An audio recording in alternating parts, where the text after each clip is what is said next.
Assalamualaikum warahmatullahi wabarakatuh. Inilah kelanjutan video mengenai penjelasan kitab Aqidatul Islamiyah. Insya Allah menjadi manfaat bagi kita semua. Assalamualaikum warahmatullahi wabarakatuh. Sahabat semuanya yang dicintai Allah Subhanahu wa taala. Ini lanjutan kitab Aqidah Islamiyah tentang sifat qudrah. Wujud qidam baqa mukhalafatul lil hawadis qiyam hu binafsi wahdaniyah qudrah, sifat ketujuh. Bismillahirrahmanirrahim. Qala al-musannifu rahimahullah wa nafa'ana bi'ulumihi amin ya rabbal alamin. Sin soal ma ma'nal qudrati wa ma daliluha. Bermula apa itu makna qudrah, wa ma daliluha, dan apa itu dalilnya qudrah. Apa arti qudrah bagi Allah? Apa dalil adanya qudrah Allah Subhanahu wa ta'ala? Jawab. Maknaha ijaduhu ma yasha' wa i'damuhu ma yasha' bihasabil iradah. Bermula maknanya qudrah itu ijaduhu, menjadikannya Allah, ma yasha', akan apa-apa yang Allah kehendaki, wa i'damuhu, dan meniadakannya Allah, ma yasha', akan apa-apa yang Allah kehendaki, bihasabil iradah, sesuai dengan kehendak Allah. Jadi arti qudrah itu Allah mampu menciptakan apa yang Allah kehendaki, mampu juga menghilangkan, meniadakan, mengidamkan sesuatu yang Allah kehendaki sesuai dengan kehendak Allah. Jadi qudrah itu artinya punya kemampuan yang paripurna, sempurna kemampuannya. Jadi bisa menciptakan apapun, bisa meniadakan apapun yang Allah kehendaki. Jadi punya kemampuan di atas segala-galanya. Itu arti qudrah. Wa daliluha annahu law kana ajizan ma amkana ay yakhluqa ba'udah. Bermula dalilnya qudrah, dalilnya Allah qudrah. Annahu, bahwa sungguhnya Allah, law kana ajizan, jikalau ada ianya Allah itu yang lemah, ajiz. Ma amkana, sungguh tidak mungkinlah bahwa, ma amkana fa'ilnya ay yakhluqa, sungguh tidak mungkinlah oleh ay yakhluqa, oleh bahwa menciptakan ianya Allah ba'udatan, akan seekor nyamuk pun.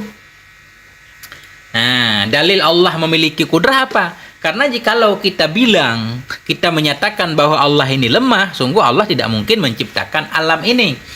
Bahkan satu nyamuk pun Allah tidak akan mampu menciptakan. Tapi ternyata nyamuk banyak. Nah, itu menunjukkan Allah Maha Kuasa. Kita bilang, yang menciptakan nyamuk bukan Allah. Terus siapa? Kita nggak bisa menciptakan nyamuk. Oh, nyamuk ada dengan sendirinya? Nggak mungkin. Nggak ada benda yang ada dengan sendirinya dalam kehidupan nyata di dunia ini.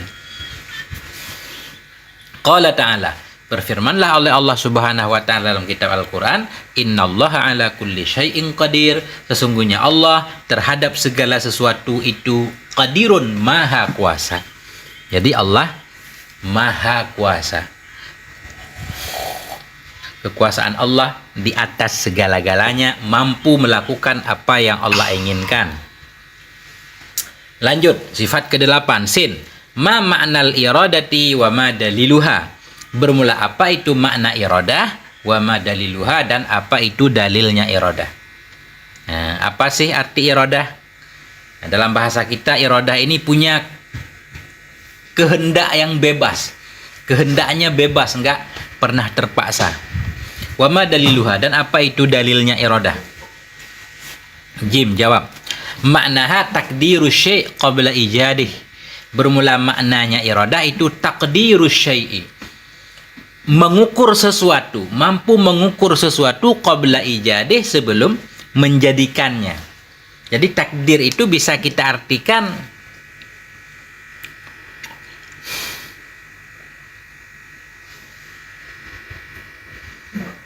menentukan. Jadi bisa menentukan sesuatu sebelum Allah menciptakannya.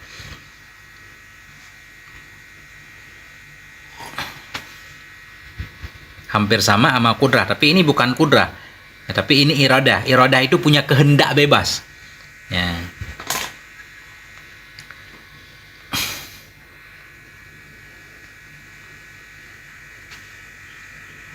Gimana bahasa Indonesia yang mudahnya?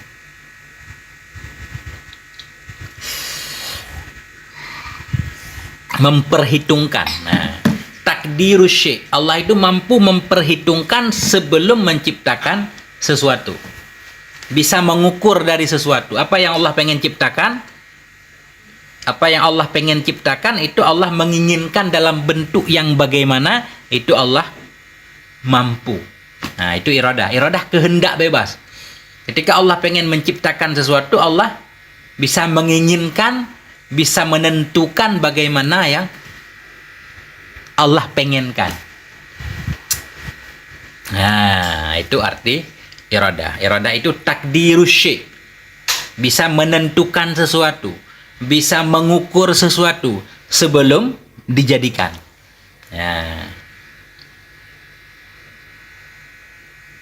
Wa daliluha annahu law kana mukrahan, dan bermula dalilnya kudrah, dalilnya iradah, wa daliluha, dan bermula dalilnya iradah itu annahu, jikalau bahwa sungguhnya Allah itu,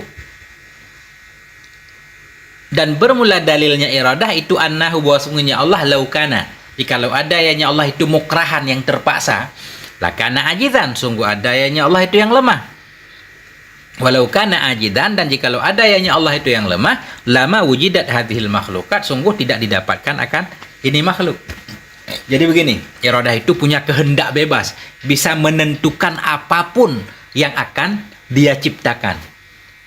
Dalilnya apa? Jikalau Allah ini terpaksa.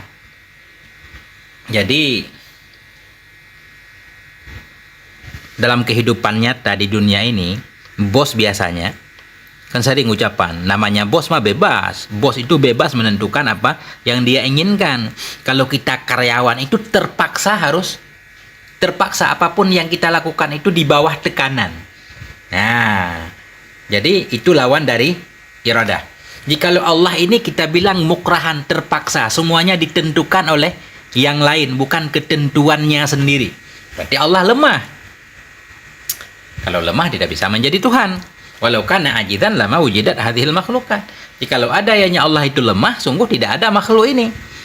Langit, bumi, segala macam. Tapi ternyata sudah ada. Itu menunjukkan Allah itu kuat. Nah, kuat. Mampu menciptakan. Sebelum menciptakan, pasti Allah bebas berkehendak untuk menciptakan apapun. Nah, jadi antara iradah dan kudrah itu saling terikat. Dalam sifat Allah itu nggak ada istilah duluan dan belakangan. Bukan berarti duluan ada kudrah, kemudian dari kudrah itu baru, bukan berarti duluan ada kehendak, dari kehendak itu baru timbul kekuatan. Pada sifat Allah nggak ada, semuanya qadim. Nah, cuma kita bilang dalam penjelasannya baru ada urutan wujud, qidam. Ya, bukan berarti Allah duluan wujud. Jadi sifat Allah itu enggak apa namanya ya? Enggak muncul dari satu, muncul satu. Bukan kayak kita manusia. Pertama kita lemah, kemudian dari lemah timbul kekuatan, makin gede makin kuat. Enggak. Karena Allah itu bukan manusia. Sifat Allah itu kadim semuanya. Beginilah yang bisa saya jelaskan. Qala ta'ala, berkatalah Allah Subhanahu wa taala, wa rabbuka yakhluqu ma yasha wa yakhtar ma yurid. Dan bermula Tuhanmu itu yakhluqu, menciptakan ianya Tuhanmu, ma yasha, akan apa yang ia kehendaki, wa yakhtar, dan memilih ia, ma yurid, akan apa yang ia kehendaki.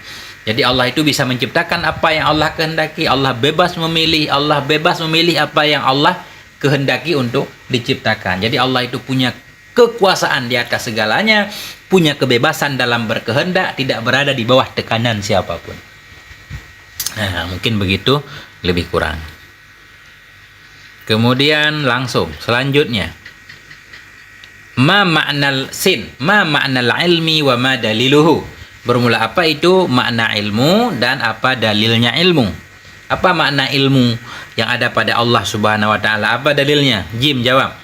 Maknahu ma'rifatul madhi wal hadiri wal mustaqbali. Bermula maknanya ilmu itu ma'rifatul madhi, mengenal masa lalu. Wal hadir, mengenal, tahu tentang sekarang. Wal mustaqbali, dan tahu tentang masa depan. Jadi pengetahuan Allah itu tanpa batas. Allah tahu yang dari dulu, tahu yang sekarang, dan tahu apapun yang akan terjadi sampai selamanya. Semuanya sudah ada pada Allah Subhanahu wa taala. Jadi pengetahuan Allah itu tanpa batas. Beda dengan pengetahuan kita yang sangat sedikit sekali, sangat secuil. Wa daliluhu, dan bermula dalilnya ilmu itu annahu law kana jahilan la ajaza an tadbiri khalqih. Bermula dalilnya ilmu itu annahu, bahwa sungguhnya Allah law kana, jikalau ada yanya Allah itu jahil, jikalau Allah itu jahil bodoh, la ajaza, sungguh lemah yanya Allah an tadbiri khalqih, dari mengatur makhluknya. Kalau Allah lemah, bodoh, bagaimana Allah mengatur segalanya? Kehidupan di alam raya yang begitu rapi, matahari yang berjalan pada tempatnya, bulan, bintang, segala macam, semuanya nggak ada yang tabrakan. Nah, ini menunjukkan tentang pengetahuan Allah yang sangat dalam sekali, dan tentunya kekuatan, kekuasaan, dan kehendak Allah yang sempurna. Walau ajaza la asbaha hadisan mislana. Dan jikalau lemah ianya Allah, tambah dalil lagi. Jikalau lemah ianya Allah, tadi jikalau Allah itu bodoh, Allah lemah. Orang bodoh itu lemah. Walau ajaza, jikalau Allah lemah, walau ajaza, jikalau lemah ianya Allah, la asbaha hadisan, sungguh jadi ianya Allah itu yang hadis baharu mislana, seperti kita. Kalau Allah bodoh, Allah lemah. Kalau lemah berarti sama seperti makhluk. Selalu punya batasan makhluk kita. Makhluk ini karena kebodohan kita, karena kelemahan kita, akhirnya kita nggak ada banyak hal yang bisa kita lakukan. Wa hadza batilun, dan bermula ini itu batil. Allah itu lemah, Allah itu bodoh, itu batil. Qala ta'ala, berkatalah oleh Allah Subhanahu wa taala, ini dalil nakli, dalil Quran. Innallaha bikulli syai'in alim. Sesungguhnya Allah bikulli syai'in, terhadap segala sesuatu itu alimun, maha mengetahui. Jadi Allah maha mengetahui segala-galanya.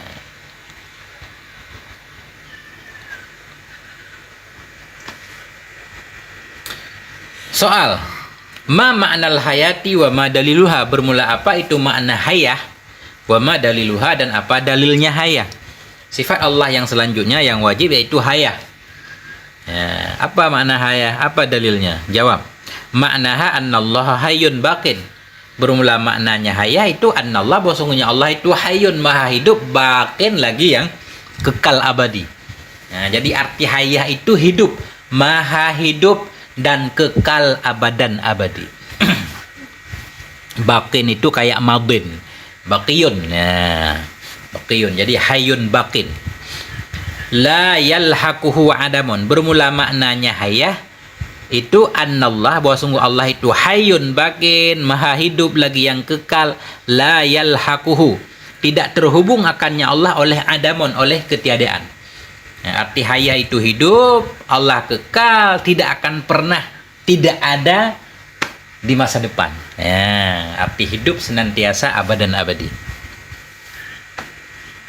Wa daliluha, dan bermula dalilnya hayah, annahu law kana mayitan, bahwa sungguhnya Allah, jikalau adanya Allah itu mayitan, jikalau kita bilang, kita nyatakan bahwa Allah itu akan mati, la khalal kaunu mim mudabbirih, sungguh khalal kaunu, terbebaslah oleh alam ini, atau kehilanganlah oleh alam ini, kaun alam, min mudabbirihi, daripada yang mengaturnya kaun. Kalau Allah itu kita bilang akan mati pada suatu saat, la khalal kaunu, sungguh terbebaslah alam ini, akan sunyilah alam ini daripada yang mengaturnya alam. Berarti pada suatu masa akan ada yang akan kehilangan yang mengatur alam ini.